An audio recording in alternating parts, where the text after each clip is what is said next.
A vida não é fácil. Alguns passam por situações extremas que poucos vivenciaram. Mesmo assim, conseguem encontrar força e propósito para enfrentar as adversidades. Qual o segredo dessas pessoas? Este é o Visão Libertária, sua fonte de informações descentralizadas e distribuídas. Esse artigo foi escrito por historiador libertário, revisado e narrado por Coreia com K. A história de Viktor Emil Frankl é uma comprovação da força mental e da resiliência humana. Ele era neuropsiquiatra e psicólogo, nascido em Viena em 1905. Sua família é de origem judaica, sendo praticante da religião. Por isso, foram perseguidos pelo governo do Führer. Durante a juventude, viveu num período de terror com a Primeira Guerra Mundial, passando por várias privações e dificuldades. A pobreza foi uma das consequências, mas após o conflito, a Áustria foi voltando à normalidade. O campo da psicanálise foi objeto de atração de vários acadêmicos da sociedade vienense, e Frankl acabou demonstrando enorme interesse pela psicologia. Inclusive, quando era adolescente e cursava o ensino secundário, trocou correspondências com Freud, o fundador da primeira escola vienense de psicoterapia. No ano seguinte, apresentaria sua primeira conferência intitulada A respeito do sentido da vida. Ele também desenvolveu interesse pela política, sendo funcionário da Juventude Trabalhadora Socialista. Em 1924, tornou-se presidente dos Estudantes Socialistas da Áustria. O interesse de Frankl pela psicanálise foi mudando, e passou a aderir à psicologia individual de Alfred Adler, o fundador da segunda escola vienense de psicoterapia. Fez parte de grupos e se desenvolveu na sua vertente psicológica. Passou a ter suas próprias ideias sobre a área, acabando por levar a um rompimento com Adler. Viktor continuou a estudar medicina e no ano de 1926 empregou o termo logoterapia, que seria o nome de sua teoria psicológica. A logoterapia se concentra no sentido da existência humana e na busca por esse sentido, sendo ela a principal força motivadora do indivíduo. Mesmo as pessoas miseráveis em condições terríveis conseguem encontrar esse sentido, na visão de Frankl. Em 1938, a Alemanha anexou a Áustria sob ameaça de invasão. O novo território, sob o controle do Führer, logo se tornou um local no qual as leis do partido e as políticas antissemitas seriam praticadas com todo empenho pelo governo austríaco. Inicialmente, Viktor foi obrigado por lei a atender apenas pacientes judeus.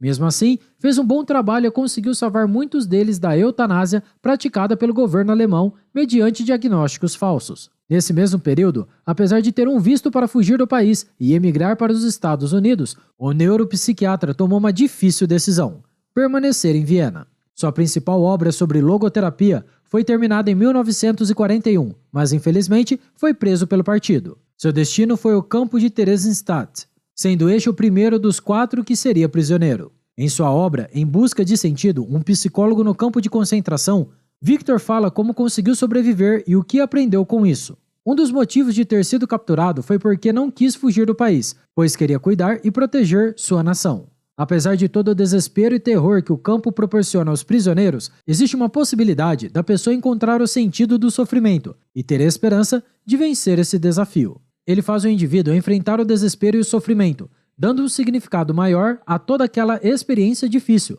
almejando um futuro diferente com propósito. Alguns dos prisioneiros que queriam morrer e que Viktor chegou a questionar responderam dizendo que não tinham mais motivos de continuar vivendo, pois nada esperavam da vida. Viktor os alertou que era a vida que esperava algo deles e que deviam deixar um legado no mundo, algo maior a conquistar. Os campos de concentração alemães e soviéticos foram criados em diversos países chefiados por ditadores, visando despersonalizar e desumanizar as pessoas. Isso exige que os prisioneiros tenham que fazer uma escolha existencial. Ou se resigna com isso e se entrega ao desespero, ou buscam um sentido para a vida. O verdadeiro teste de caráter acontece nessas situações extremas, nos quais muitos mostram sua verdadeira face cruel, enquanto outros buscam ajudar seus semelhantes e conseguem enobrecer sua alma. É verdade que diversos prisioneiros nos campos de concentração conseguiam funções consideradas privilegiadas, de auxiliar os algozes a operar melhor aquela máquina de matar. Esses prisioneiros escolheram o caminho fácil e desprovido de virtude para conseguirem algum benefício imediato. Essas pessoas não se importam em serem cruéis e prejudicar seus semelhantes, se conseguirem algumas vantagens pessoais. No entanto, reconhecemos ser difícil ficar apenas julgando e generalizando, já que essas situações vividas nestes locais eram tão extremas que muitos fariam qualquer coisa por um prato de comida. Nosso objetivo aqui é mostrar que existem pessoas tão nobres e virtuosas que conseguem manter seu caráter e seus princípios em qualquer tipo de situação. Em sua obra, Victor visa fugir da ideia de determinismo, ou seja, do conceito de que as pessoas estão determinadas pelo meio em que vivem. Para o neuropsiquiatra austríaco, seu sentido da vida era auxiliar as outras pessoas a encontrarem, cada um, seu próprio sentido. Era como um dever que tinha para com a humanidade. Após a libertação dos campos de concentração, com a derrota da Alemanha na Segunda Guerra Mundial, Frankl atendeu em seu consultório várias pessoas em estado de profunda tristeza por motivos fúteis. Isso demonstra como muitos problemas, como certos casos de depressão e insatisfação com a vida, podem ser causados pela própria mente da pessoa em enxergar dificuldades que não são tão grandes assim. Indivíduos de visão pessimista ou que querem uma vida fácil acabam superdimensionando qualquer problema ou desafio que enfrentam. Frankl viu que alguns prisioneiros nos campos focaram em melhorar o corpo e ter alguma força física, mas que acabaram morrendo antes de outros mais fracos fisicamente, mas que tinham enorme força mental. A força psicológica se mostra como algo até mais importante do que apenas o físico, pois a pessoa consegue lidar melhor com a angústia e a sensação de desespero. Um dos problemas que o psiquiatra aborda é o vitimismo na sociedade e a falta de responsabilidade. Alguns acabam vivendo como se fossem vítimas de reveses ou conspirações e deixam de agir e se responsabilizarem pela sua atual situação. A real questão é que mesmo que a pessoa seja uma vítima em alguma situação, não pode usar isso como desculpa para evitar o próprio livre-arbítrio. As pessoas têm escolhas diárias, como escolhas morais, como elas tratam os outros e a possibilidade de se engrandecer pessoalmente. É preciso que todos saibam lidar com os problemas de forma inteligente, não se rendendo a eles, e entender que as dificuldades não as tornam uma vítima. Contudo, pessoas sem propósito acabam se tornando vítimas de seus próprios vícios, evitando quebrar o ciclo. É importante lembrar de uma frase do filósofo alemão Friedrich Nietzsche: "Quem tem por que viver, supera qualquer como." Muitos dos sobreviventes do Holocausto saíram daquela situação com uma sensação de culpa por conseguirem e outros tantos não, mas só conseguiram porque deram um sentido àquele sofrimento. Desistiram de desistir e achar que estava tudo perdido, e tiveram esperança de um futuro melhor e de que eles poderiam ajudar a construir esse novo futuro. Um termo cunhado por Viktor Frankl é o pandeterminismo. Ele define como a visão do ser humano que descarta a sua capacidade de tomar uma posição frente a condicionamentos, quaisquer que sejam.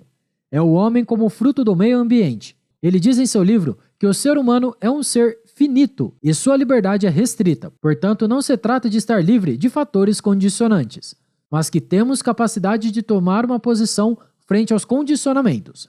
Frankl reconhece que até um certo ponto o ser humano está sujeito a condições biológicas, psicológicas e sociológicas, mas tendo sobrevivido a 4 campos de concentração, é testemunha direta de como é possível o ser humano desafiar e superar condições terríveis. Para ele, nós não somos completamente condicionados e determinados. Podemos sempre escolher se cedemos ou resistimos aos fatores condicionantes. Portanto, o ser humano é autodeterminante, não apenas existindo, mas decidindo como será, escolhendo o que se tornará.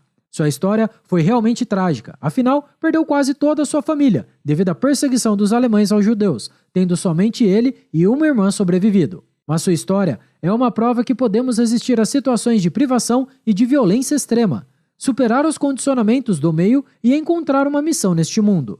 No ano de 1945, ele foi liberto do campo de concentração pesando cerca de 25 quilos. Pouco depois, ficou sabendo que sua mãe, irmão e sua esposa morreram. Em 1946, lançou o livro Dizer Sim à Vida Apesar de Tudo, que é fruto de 3 conferências que ele realizou numa escola operária em Viena. Após a guerra, se casou novamente em 1947. No ano seguinte, se tornou doutor em filosofia, com o tema O Deus Inconsciente. Seguindo a carreira acadêmica, passou a ocupar o cargo de professor de neurologia e psiquiatria da Faculdade de Medicina da Universidade de Viena. O impressionante é que a última aula dele foi aos 91 anos de idade. Ele foi um profissional bem-sucedido, atuando como professor convidado em mais de 209 universidades, como Harvard e Cambridge, chegando a receber 29 títulos honoris causa. Felizmente, teve uma vida produtiva e longeva, falecendo aos 92 anos, em 1997, na cidade em que nasceu. Devemos, portanto, reconhecer que ele realmente conseguiu realizar sua missão neste mundo,